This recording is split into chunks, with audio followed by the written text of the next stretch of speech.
தமிழகத்தில் இருக்கின்ற 234 தொகுதிகளிலும் சுழன்று அதிமுகவுடைய வெற்றிக்காக புரட்சித் தலைவி அம்மா அவர்கள் மீண்டும் தமிழகத்துடைய முதல்வராக வர வேண்டும் என்று தேர்தல் பணி ஆற்றுவார்கள்.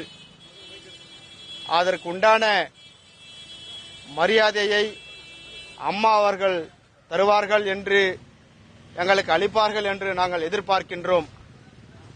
தமிழகத்தினுடைய மீண்டும் யாரோ என்னென்னோ சொல்லிக் கொண்டிருக்கிறார்கள்.